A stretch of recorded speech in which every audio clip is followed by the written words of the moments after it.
Every team has challenges. If you're the worst team in the league, you certainly have challenges. But even if you are the best and most complete team in the NBA, there are still challenges that you have to tackle.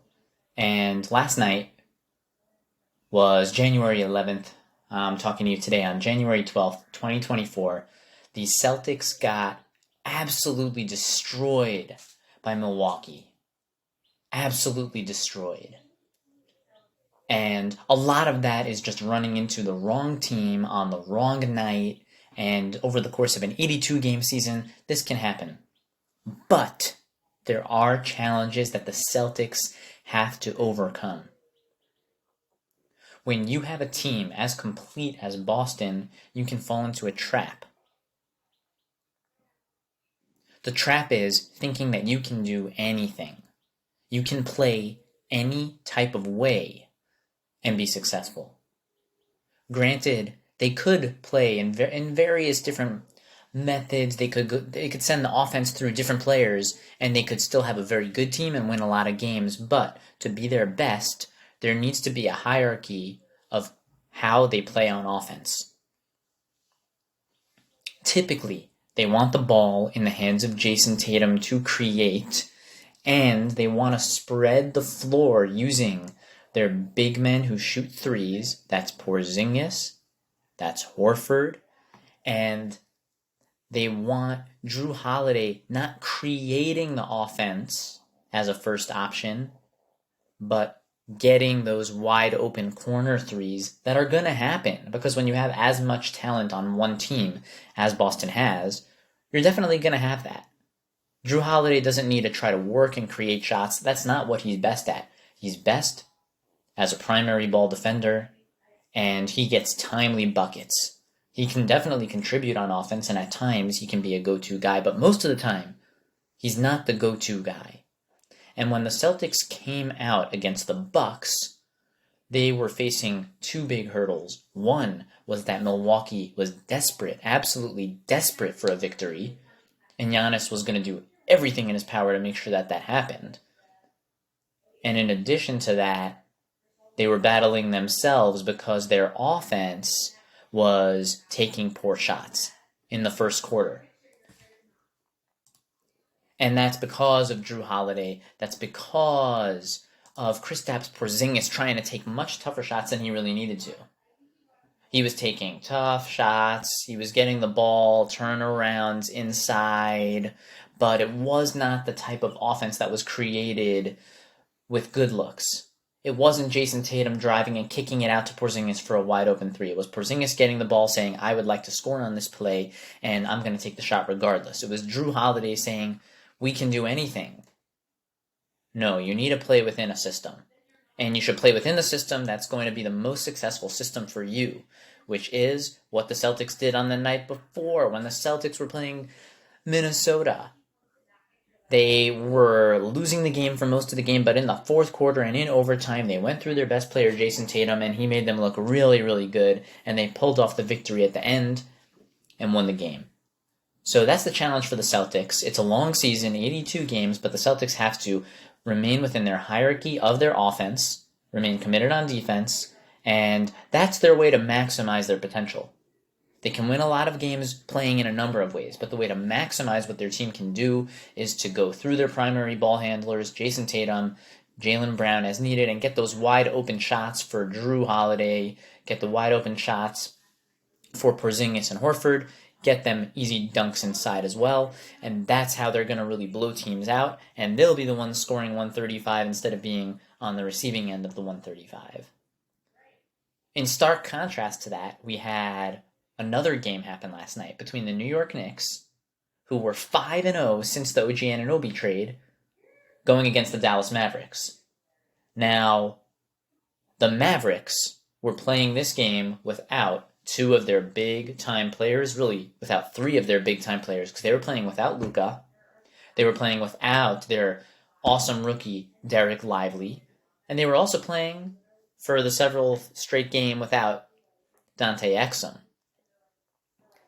However, Kyrie Irving returned. So they had Kyrie, but they're really missing the focal point of their team with no Luka Doncic on the court. And Luka has crushed the Knicks As the broadcast kept reminding us last season when Luka intentionally missed the foul shot and got the rebound and put it back up and in.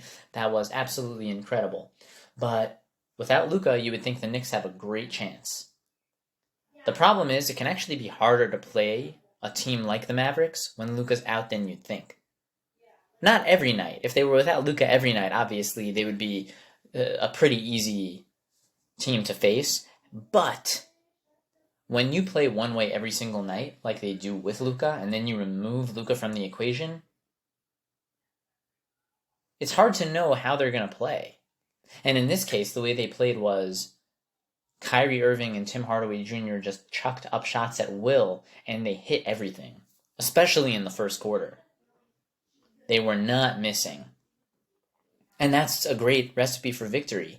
And look, Knicks fans are very, very familiar with Tim Hardaway Jr. And last night was a microcosm for what Tim Hardaway Jr. can be at his best and also at his worst. Hardaway Jr. was on fire for most of the game. He had a buzzer beater at the end of the first quarter. He was largely phenomenal. But the Knicks kept fighting back again and again and again, and they remained committed on defense. Brunson struggled, but he had timely buckets in the fourth quarter. Randall lifted them in moments. OG hit timely threes. Hartenstein was as productive as ever. And the Knicks fought back to within one. And the pivotal moment of the game happened, where Tim Hardaway Jr. had the ball with time winding down.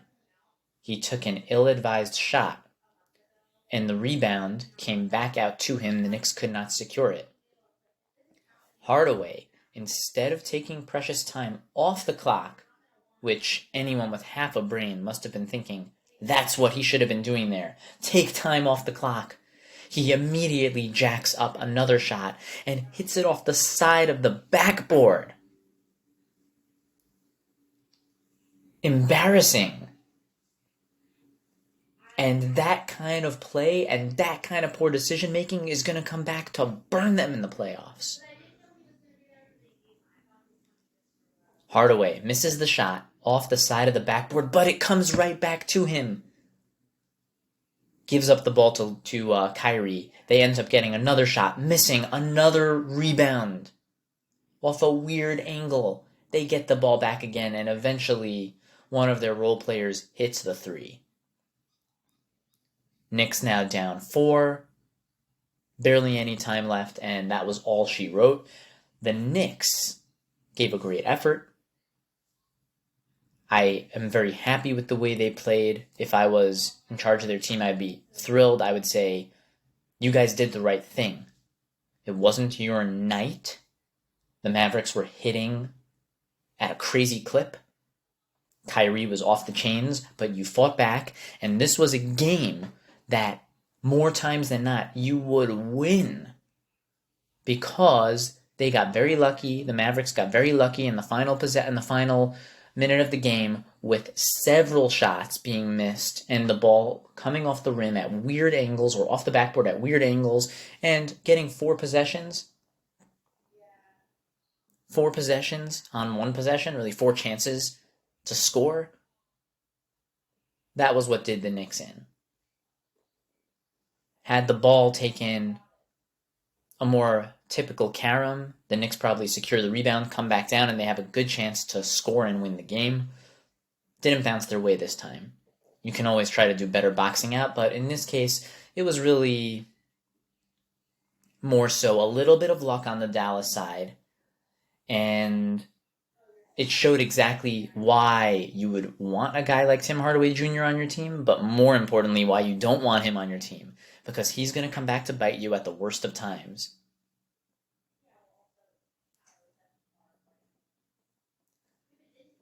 Outside of that game, we had the Suns coming up with a much-needed victory against the Lakers. The Lakers also needed another victory. These were 2 teams, and it was one of us has to get a victory here. It was the Suns last night. And then we had Oklahoma City Thunder dropping 139 points to the Trailblazers' 77 points.